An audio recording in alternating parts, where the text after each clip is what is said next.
Welcome to Ignite Intimacy, a podcast exploring intimacy, romantic relationships, sexuality, and everything that relates to these hot topics. We're going in. Are you ready? This is your host, Laura Aisha. Let's do this.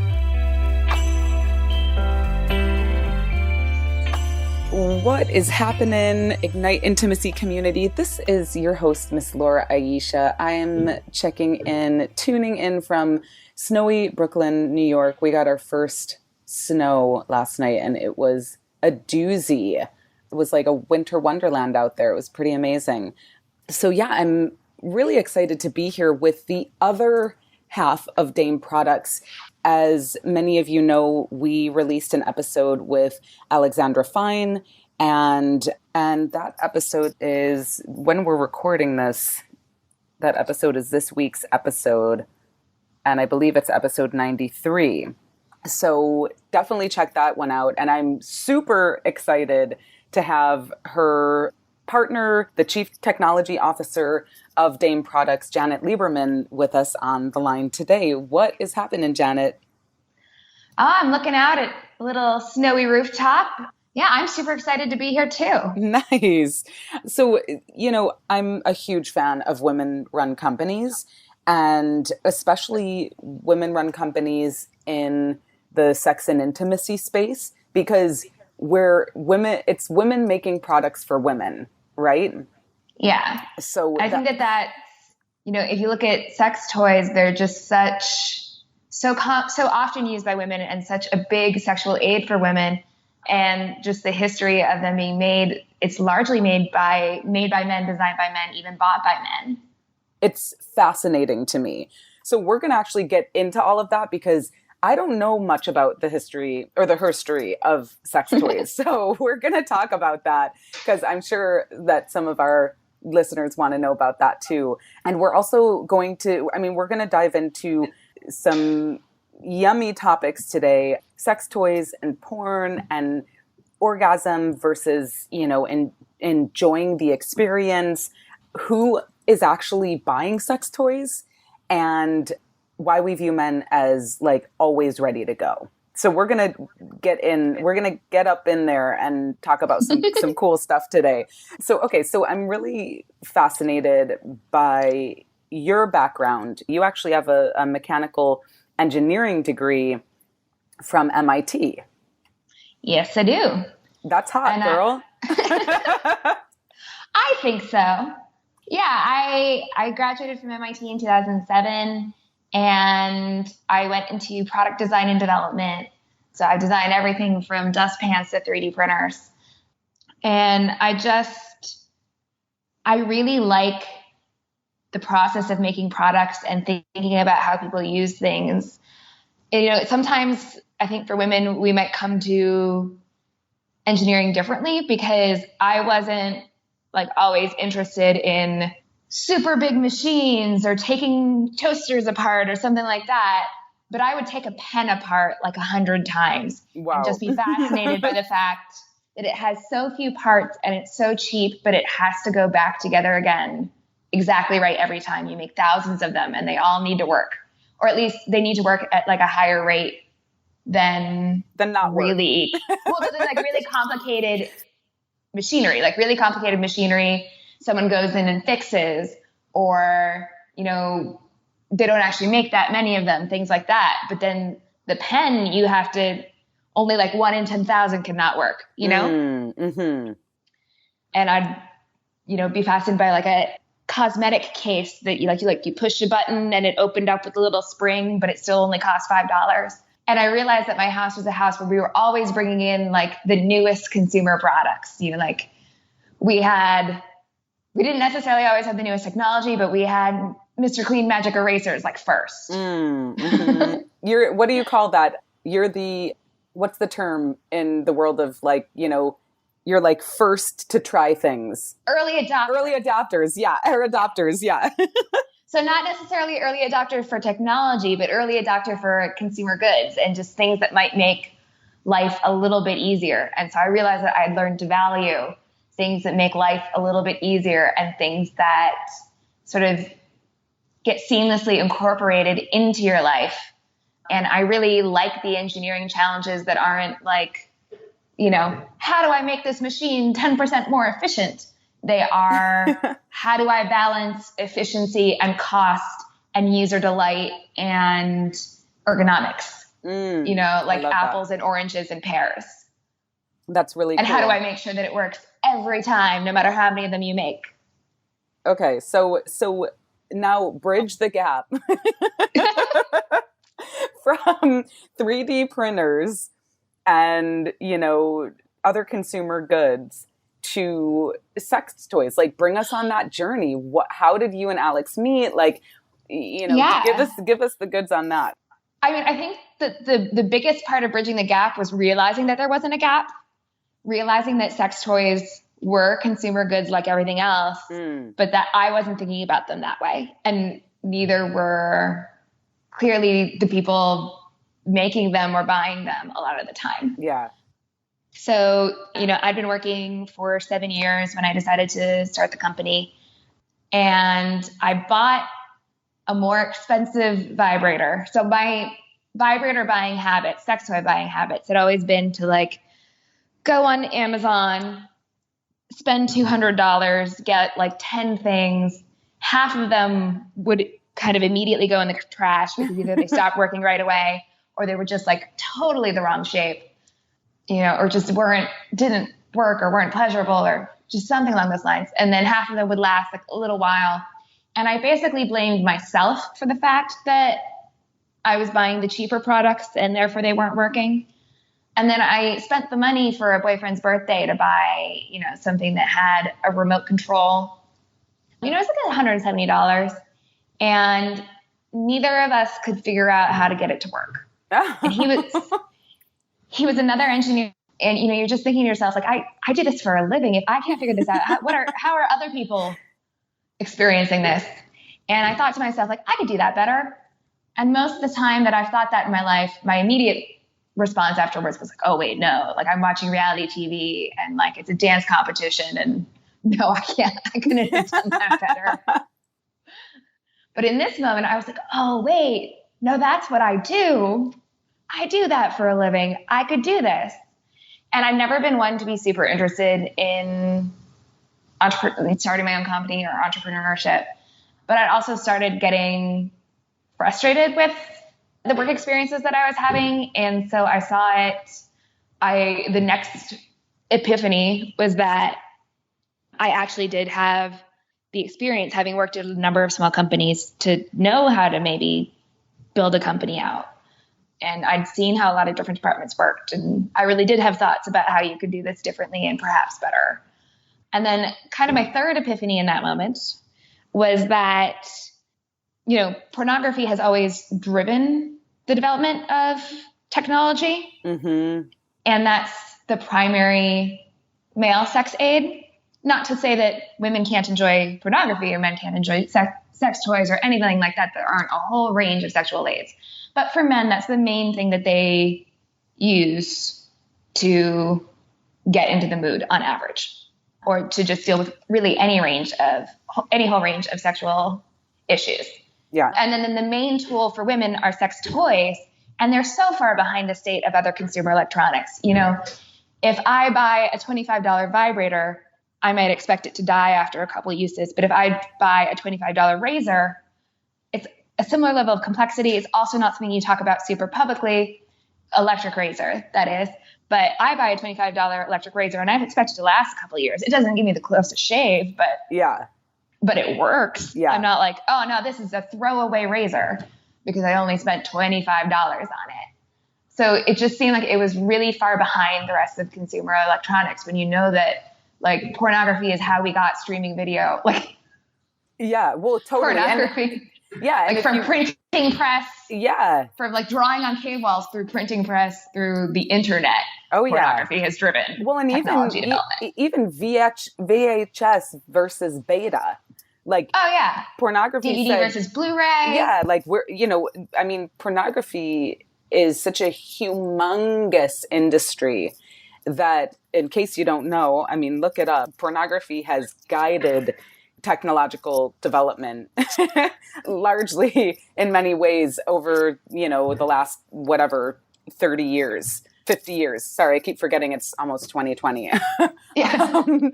That's a hard one every time, right? You're still like, I remember Y2K. Yeah, I'm like, wait, 30 years ago was 1990. So anyways, I digress. So okay. Well, and I think that something that's interesting there also is that like our concept of high tech is a little bit different for a male consumer versus a female consumer, because men are more interested in the kind of spec side of things and women are more interested in the like what it does for me side of things. So, driving technology for a women's cause has more to do with the experiences that you can create rather than necessarily like, I put Bluetooth on it. Yeah. Or the seamlessness or that side of things. That's more high tech aimed at a female consumer. Not that anytime I say anything about a male or female consumer, please everyone know that I'm not. Everyone is a mix of both, and I'm just talking by averages. Yeah. Well, exactly. And so it's a dynamic space, right? And so we're certainly talking in like broad terms here. And you've done the research. You own a sex toy company. And so you've done a lot of work in this space. So I didn't get a chance yet to say, I didn't tell you how I met Alex. Yeah. Tell us. Yeah. So Alex and I were both independently trying to start sex toy companies at the same time in New York City. And we started hearing about each other. And so we decided to meet up, and we essentially got business engaged on the first date. That's awesome. And, the phrase that we took from our early interactions was engineering for intimacy. Because what I was thinking about as a company was, the well-made side of things, well-engineered products, and a kind of accessibility in marketing from a user standpoint, like not being too medical or expensive, high-end kind of, just the way that sex toys were being marketed to me didn't seem to fit how I thought about sex toys. Yeah. And then from Alex's perspective, she was coming at it more from an intimacy standpoint. So figuring out how to increase intimacy in the experience of using sex toys. Mm. And Eva as a product was something she was already working on when we met. Amazing. And so how did you bring the companies together? Well, I think that's what part of the reason that we got business engaged on the first date was that we both worked on different parts of the company at that point. She had a product concept and was working on developing that. And I had more of a brand concept and had been working on market research to start with. So I had some ideas for products coming out of that market research, but I didn't have one that I'd already started prototyping or anything like that. And she had, so we just had really different backgrounds. Mine was in making products and hers was more in small business entrepreneurship and running the sales and marketing side of the company.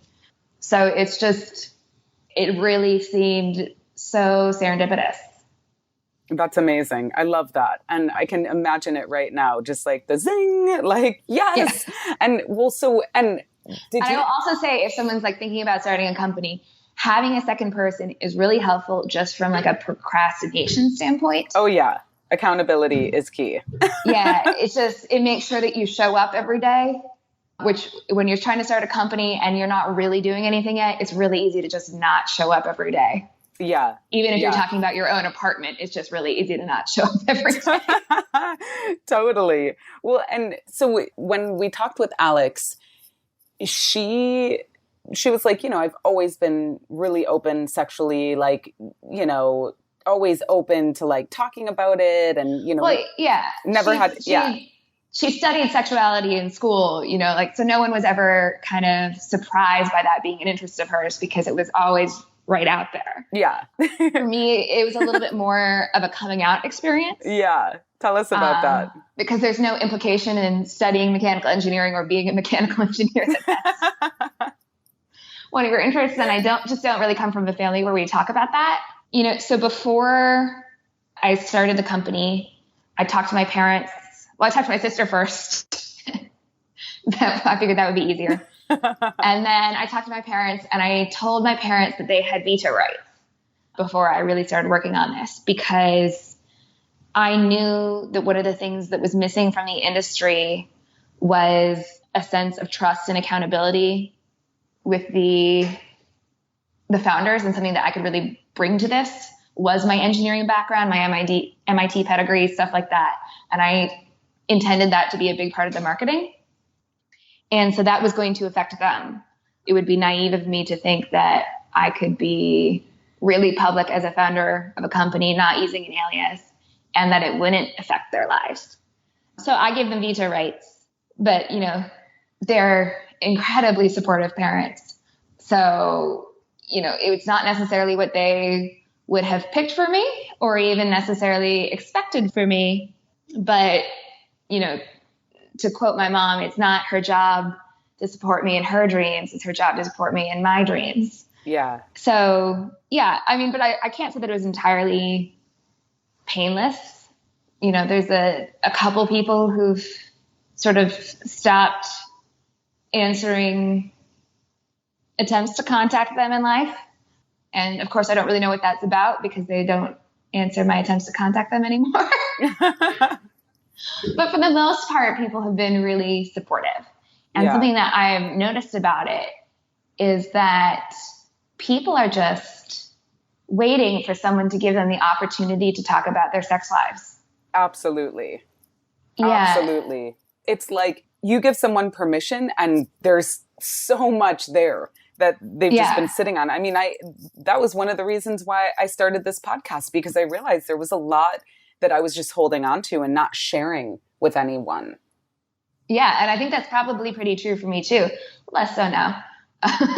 Yeah, exactly. And it's not like I was ashamed of it or anything else. It's just there wasn't a forum for it. So I've noticed that by being someone, I think especially someone who this isn't what I studied, it gives people more of the opportunity to just kind of unload on me, or to decide that I'm totally okay to be unloaded on for all of your sexual concerns. Well, so if you have, I know that you have a network of people who test your products. Mm-hmm. So what does that look like? Do you send them questionnaires? Do they send, video testimonials or feedback on, the product? What are you really looking for there with that community? So, I think there's kind of two things that happen with that. One is the community building side of it, and then the other one is the product development side of it. So from a product development side, when we're working on a product at different phases, we need different things. At the beginning, it's more about survey data. And then as we go through the development, we'll have moments where we're deciding between a couple things and we need user feedback on that. If we can, we try to do that just kind of in-house or walking around our office building or something like that. If you're talking about hand fit, then you can just kind of go around the office and see how it fits in everyone's hands. Yeah. But if you're talking about actually someone having sex with it, then someone needs to actually have sex with it. But, so we'll do smaller test groups, usually with some friendlier faces, when we only need to get maybe 15 people's opinions on something. But then near the end of the process, or sometimes at targeted places in the middle of the process, we'll do real user testing. So for that, we'll write a survey and we'll mail it out with the survey. And then people use it, try it a couple times, and send it back to us. And a lot of times people ask, why don't you just do the survey online? Well, number one, we need to get the prototypes back. But number two, I think that you make so much more of a connection with the person's experience when you read it written out by hand. Yeah. And people will end up, crossing something out and saying, well, it wasn't really that, or they write in something that's more relevant to what their experience was. Or, one question they end up writing the whole back of a page, and another one they just write the word no. So I think it's because we don't really have the bandwidth to have, one-on-one discussions with everyone who does it. I think that a written survey gives you a lot more of that flavor as if you're actually talking to them than online does. And also whoever's entering the data is essentially having a conversation with that person in that moment. If you're just reading it on a screen, you don't get it the same way as if you're actually typing it in. Absolutely. Well, and it's almost, it's kind of like just when you write it out, it's becomes so much more connected connected to your experience, to you, to your physicality. And, that's why, typing on a computer versus taking notes actually in a class or, writing in a journal, it's a very different sensory experience. Okay. So, I'm curious, like who's buying your vibrators?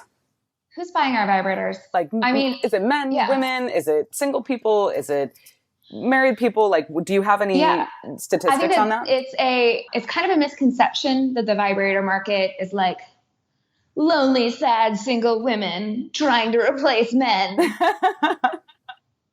I mean, I think somewhere now, I don't remember it off the top of my head. I used to know it used to be 40%. But now I think it's somewhere in the 30 to 40% range. But a decent percentage of our sales are to men, especially and that's talking about our online sales. Obviously, we have no idea who buys in stores. But, married women are twice as likely to own a vibrator. And I think that says a lot about the use case for vibrators. I think a lot of vibrators are designed for solo use. But I think that one of their main uses is in a couple. We talk in our company about the pleasure gap, which is the gender gap that comes out of a difference in sexual satisfaction and pleasure. And in heterosexual couples, there's just an unbalanced equation. Women tend to take more time to get off or tend to need more time and attention for their own pleasure. And then men tend to be faster. So, and the same activities don't give the same amount of pleasure for the most part. For the most part, women get most of their pleasure out of the phase that you call foreplay, or they at least need a decent amount of that in order to get into the right mood. Both men physically and emotionally, right? So foreplay is for women, intimacy is really important for pleasure. By which I don't mean like some intimacy, you have to know and love the person, but that can be important. What I mean is like touching, kissing, caressing, just things that put you into a mood of feeling intimate. Yeah.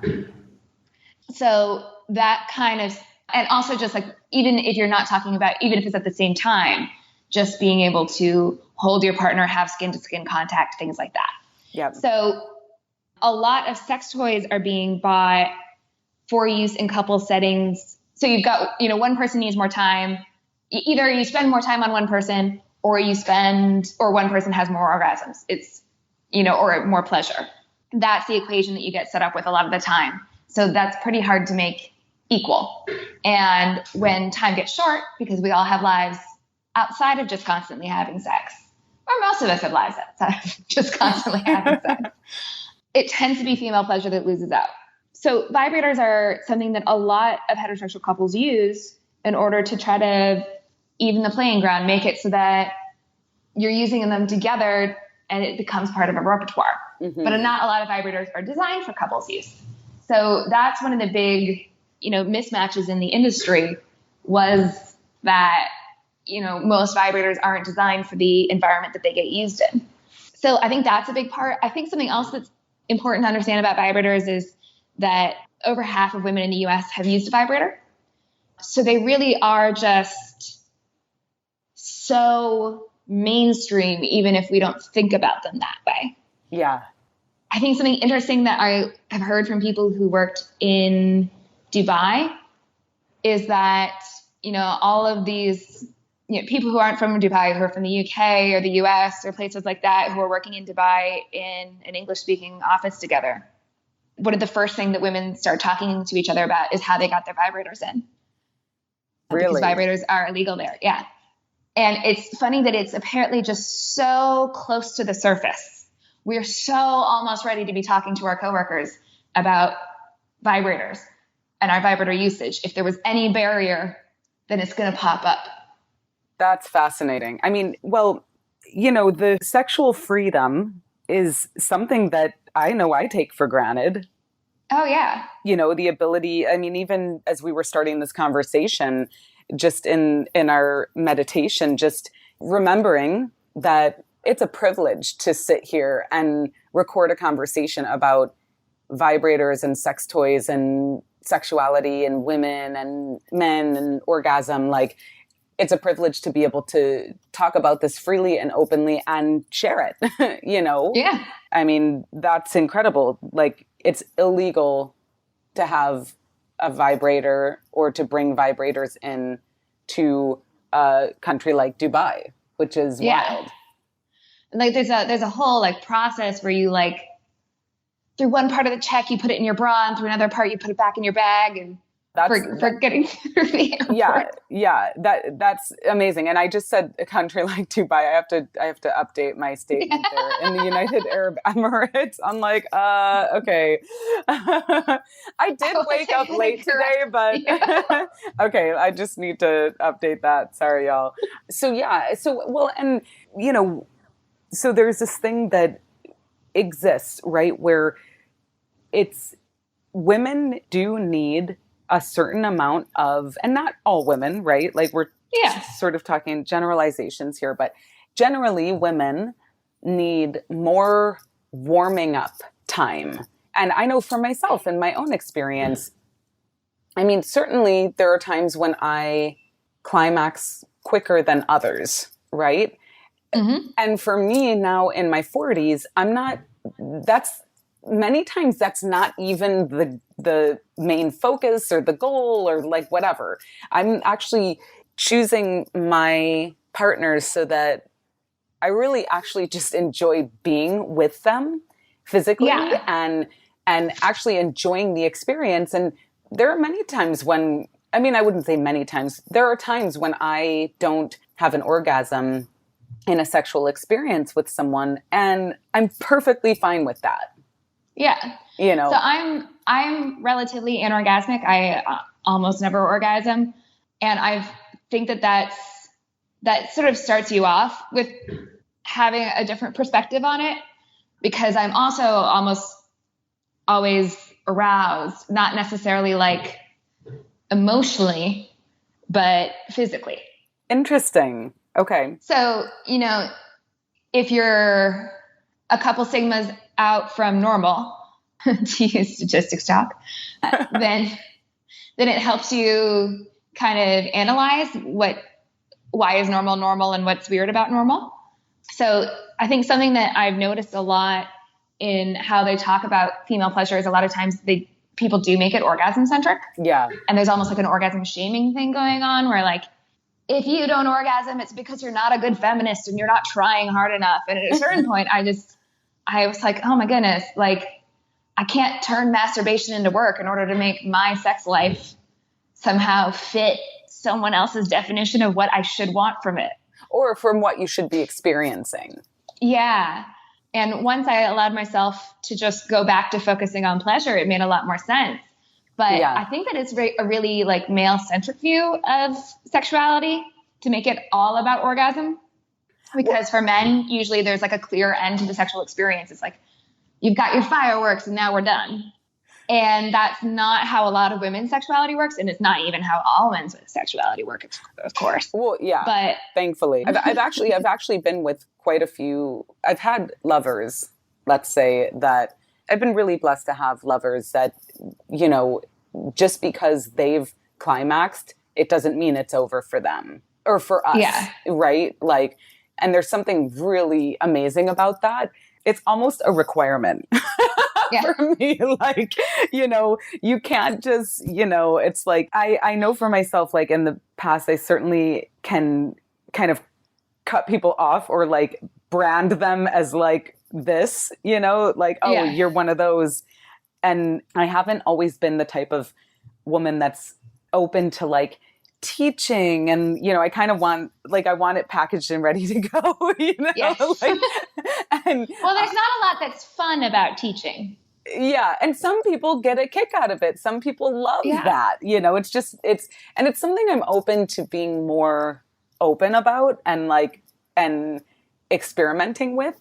And I realize that some people just don't know. They've never had the experience of someone being really straight with them in a sexual experience about like, oh wow, that just really didn't work for me, or like, okay, can we just pause and, can we talk about this? Or I think something that's really interesting about sex and sexuality and like sexual behavior is that in all the rest of the aspects of life, your parents teach you, or society teaches you, or things like that. You get taught how to behave and what good manners are. Yeah. And then you have to kind of make it up for sex a lot of the time. A lot of times no one's ever told you. Yeah, exactly. Or you watch a lot of porn and you think that's how you behave. But what I think is really interesting about it is I've met some people who've like been socially conditioned to be kind of selfish, and then they're really generous lovers. And you're like, oh, if you had had different life experiences, I think you would be a nicer and better person.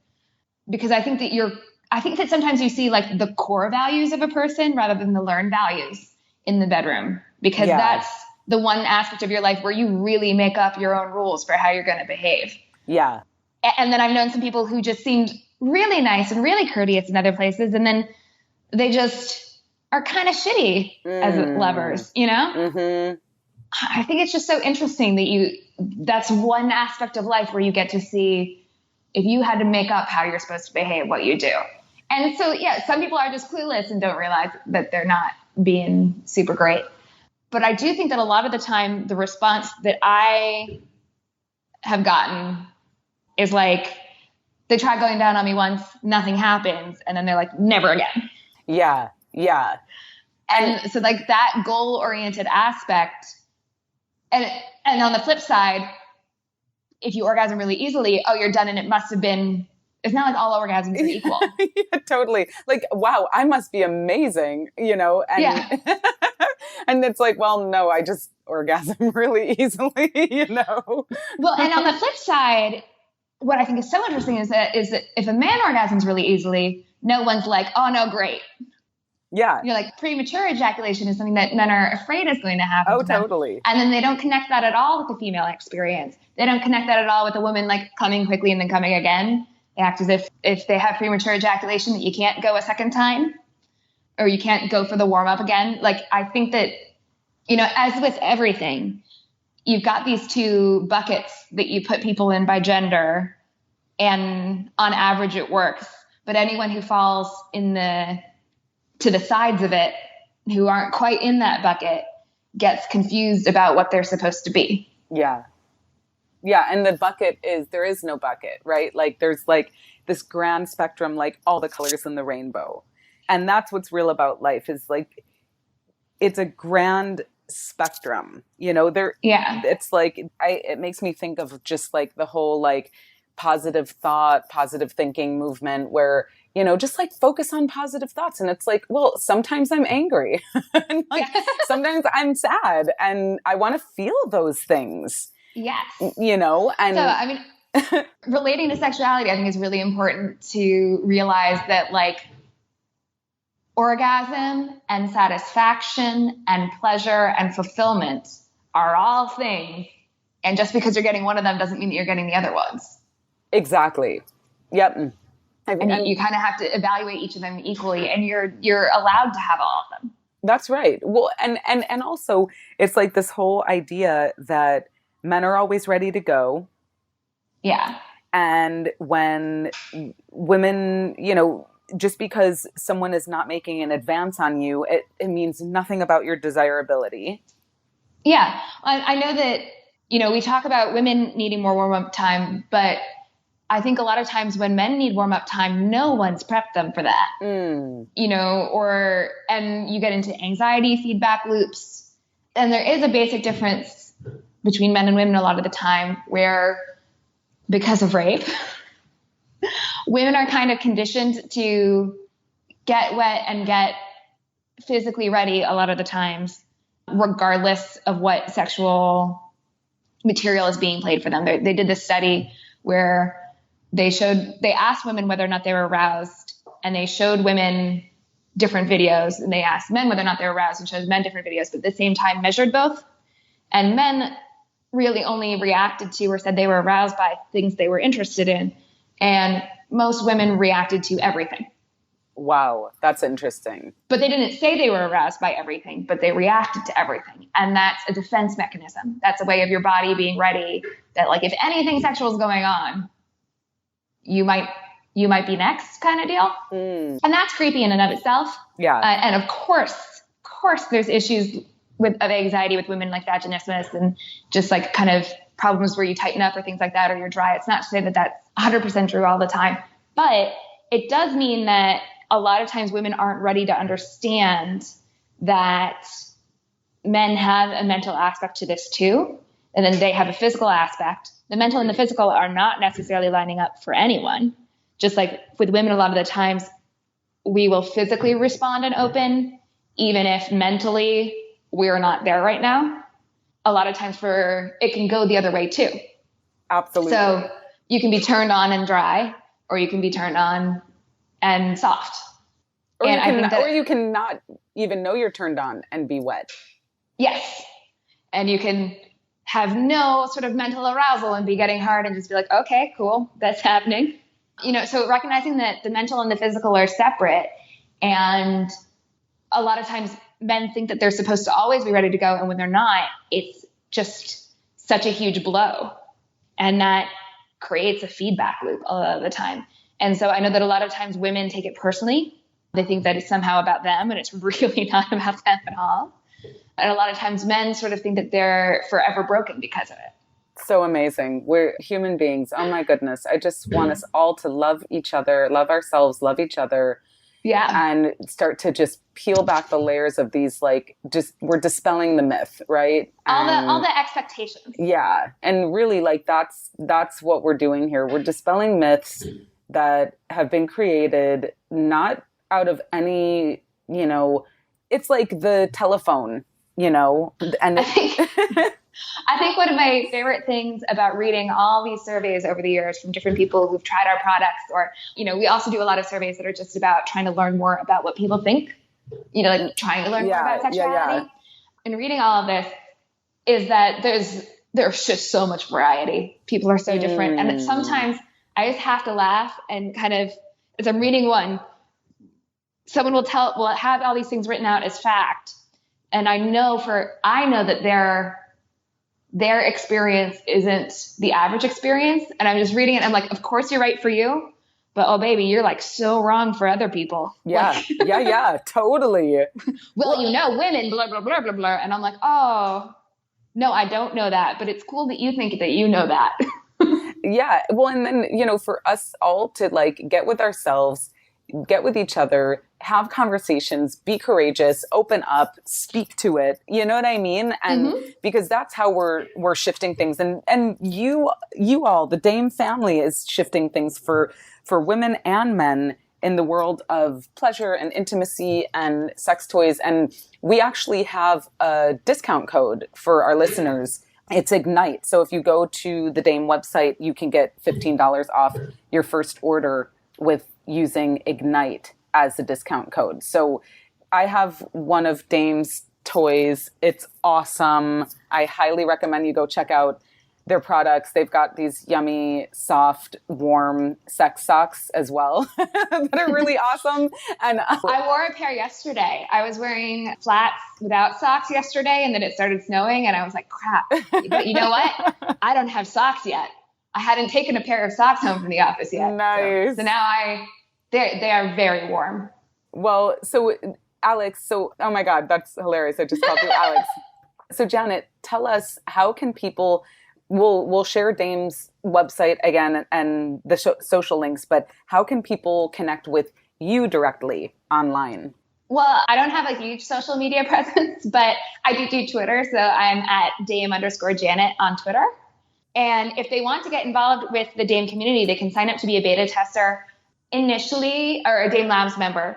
Dame Labs is the name of our initiative around that. We do have a lot more people on that list than we had beta testing opportunities. And so we kind of give them out based on like activeness as members. So, filling out surveys about products makes you eligible to be a tester. And then I give priority. I try to make a really balanced demographic, but I give demographic group, but I give priority to people who signed up before and weren't chosen. So cool. I try to, we try to get our group to be a certain percentage of every different age group that we might want. If it's a solo product, then we don't really worry about orientation.